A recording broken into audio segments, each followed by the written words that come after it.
Would it surprise you to learn that Ukrainian President Zelensky somehow managed to buy 2 multi-million-dollar yachts? That's right, totaling $75 million. And he did this apparently just a few days ago, according to documents. You might want to hide your purchases when you're Zelensky, though, because you have to have friends sign your paperwork for you so you can actually hide it, right? Do it through either a money laundering or a proxy. That's how you buy things if you're Zelensky. Remember when there was all that furor about a year ago when his wife was begging for money from world governments and then was also caught having gone to Paris and buying all those expensive jewelry and bags and everything. So so America sends you a lot of money, and then your wife goes shopping in Paris. See how that works? Well, now Zelensky has bought 2 yachts, according to journalist Shazed Nasir. 2 of Zelensky's closest friends. Now keep this picture up on your screen. 2 of Zelensky's closest friends purchased 2 yachts, and they're moored in Abu Dhabi and Antibes. Just a few days apart, they purchased these. 2 friends who are brothers, Sergei Shafir and Boris Shafir. Now let's see if you can guess which one is named Boris. I can't read the name tag. I'm guessing the one on the right. Yeah, I know. I was just going to say, like, if you had to pick these guys out of a lineup, can you guys name the guy named Boris? Okay. I'm going with the guy on the right. I'm just saying. There's an archetype for the name Boris. I think so, and I think he's living up to it, Boris. You're looking at it. You're looking at Boris. You're looking at fat and happy Boris. So here are the documents. According to the documents that this journalist has uncovered, the 2 yachts are named Lucky Me and My Legacy. The one you're looking at here on your screen is Lucky Me, and the other one is My Legacy. See in the upper left-hand corner of your screen there, and you can see the purchaser, and you can see the name right there in the second box, and you can see the purchase date and the purchase price. $25 million for that one, and the other one is there it is, $49 million. Maybe you round up with some taxes and so forth. It's $75 million total. So is this where Zelensky will spend his days in exile after he's thrown out of government?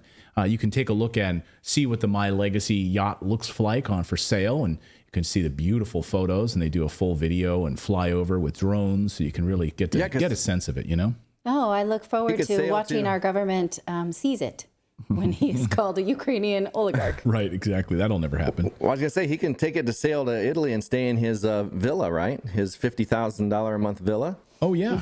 Yeah, that was another purchase, of course, that was uncovered by some eagle-eyed journalists. Americans, of course, are paying for this luxury, though, your tax dollars, so Zelensky can live in luxury. Now you might say, wait a second, hold on a second. Perhaps his close Boris friends there just wanted some yachts, and it has nothing to do with Zelensky at all. But not so fast. Because there's where they say where there's smoke, there's fire, and they've done this in the past.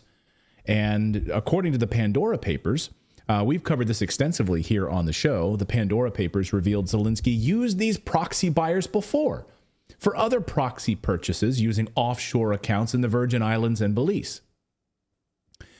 The Organized Crime and Corruption Project found that, I love the name of that, by the way, the Organized Crime and Corruption Project found that Zelensky's current chief aide, he's like right-hand man, Sergei Shafir, was part of that offshore network. He makes purchases on Zelensky's behalf. Offshore companies were used by Shafir and other business partners to buy pricey London real estate and pricey African real estate and pricey Italian real estate, and now some pricey yachts.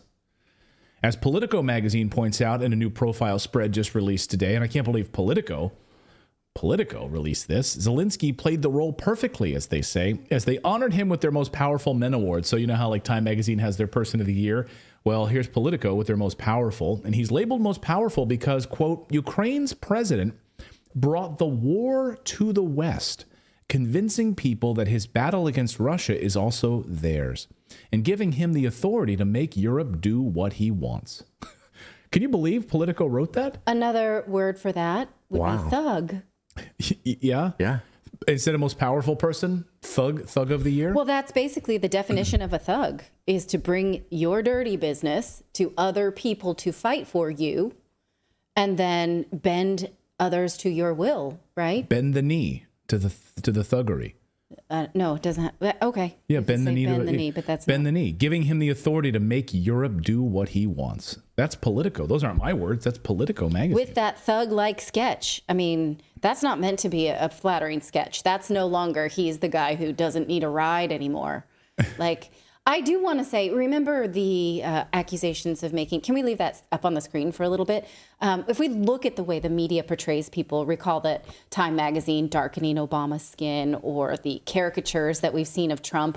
Like, look at the shading of this now. Look how they're presenting him now. It's no longer him as a hero, Ukrainian Captain America. This is almost like a wanted ad. Yeah, look at the wrinkles under his eyes. Especially pointy nose, right? Like, Yeah, the only thing missing is the teardrop tattoo under his eye. Does he have one? No, but maybe he'll have one soon. He should have literally 70,000 for all the people he's got killed. So Biden spokesman John Kirby was asked, given this amount of money that we're funneling over to Ukraine, it's being spent on yachts and luxury cars and luxury villas. And we've seen Ukrainian oligarchs showering, birthday presents, money at their daughter's birthday presents and so forth. Should the United States, should Americans, ultimately this is the question, right? Like we're telling us we're going to war against Russia. We're funneling all of this money to NATO to go to war with Russia. Does this benefit the United States? In what way does this benefit Americans? Like, do you feel benefited by this? Should we keep shoveling money at Zelensky in this way? Should we keep shoveling money to Ukraine? And he says, John Kirby says, yeah, it's our duty to do it. It makes America stronger. Supporting Ukraine strengthens our national security. It's the right thing to do, not just for the Ukrainian people, but for the American people as well. Countering Putin's ability to wage war on a neighboring nation may actually prevent a larger conflict in which American troops might be needed. And it sends a strong signal to other would-be aggressors who may be considering military action and invasions of their neighbor's territory that sort of action is unacceptable, and they will pay the consequences. They will be held accountable by the United States and by the international community. All right, so it's America's best interest to keep sending that money. Did you just that burp? sounds to me like the exact opposite. No, it sounds to me like the exact opposite. Like, how is getting involved in everything that goes on not getting us more involved in war? You know what I mean? It's like he's like, oh no, by getting involved in that, it keeps a broader conflict from getting out of hand. It's like, but we're getting involved in it. We're already making it a broader conflict. Right. We created the broader conflict. Do you not understand? Like, we created the broader conflict by us not being there, not building all of these military bases there, not sending HIMARS there. We would be lessening the conflict, right? De-escalate. Right. But we're not. His body language shows me he doesn't even believe that BS. No, he doesn't believe it at all. They go home at night, these demons, and I don't know what they do. They must what do you think they do when they get home at night? Get into some sort of weird bath? Morphling? Weird, some sort of blood bath or something. Like in the Hunger Games when all the politicians have to take that little morphling to not have feelings. Ugh. That's what they have to do. That's exactly what we've got. So that's John Kirby. Interesting that the head of NATO, though, Jens Stoltenberg, was asked the very same question today and about the money and the weapons to Ukraine. And he took a different stance, actually, admitting that Ukraine hasn't done shit with all that money. They haven't moved an inch. Listen. Then, of course, what you have seen is that even with this substantial, significant military support from NATO allies, they have not over the last year been able to move the front line. And that just reflects the fact that we should never underestimate Russia. Their defense industry is on the war footing. They are able to resupply their forces with ammunition and new capabilities. They have got significant amount of ammunition from North Korea, and there is a willingness to sacrifice people in this operation, which also makes it hard for the Ukrainians to achieve the territorial gains we all hope for. But rest assured, I'm absolutely certain that the message from NATO allies at this meeting, but also when we gather later on at the Washington summit, is that we need to stand by Ukraine. It is in our security interest that President Putin does not win this war. Yeah. Good Wait. Thought you guys would enjoy that. They're willing to sacrifice people, and that's unfortunate. Right. He says that Russia is willing to sacrifice people. That's how you can't really beat Russia. We're not willing to say. He basically draws the conclusion that we are not willing to sacrifice people. Aren't you though? Are you not counting? Have you not learned to count? Over 400,000 dead now in Ukraine. I mean, we have numbers, which I'm going to get to in just a minute, which are astonishing from today.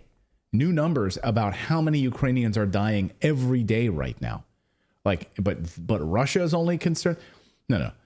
You're not concerned at all about the amount of Ukrainian dead. NATO doesn't give a rat's ass. Otherwise, you'd be a member of NATO.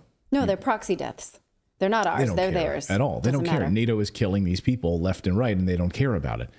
And what about all those Russian sanctions, which you guys were telling us all about, right? All these Russian sanctions that have actually hurt the West more. They haven't done crap to Russia. Instead, Russia today, Putin said Russia's banking sector is doing great, and he was asked specifically about these Russian sanctions. Listen to his take on the banking sector in Russia. This is Today. Watch. Наши недоброжелатели, видимо, не рассчитывали на то, что банковский сектор России будет проходить таким образом все сложности, которые создаются извне. Не учли, казалось бы, элементарную вещь, что банк – это не просто кубышка, где деньги лежат, а это часть экономики. И банковская сфера отражает состояние экономики в целом.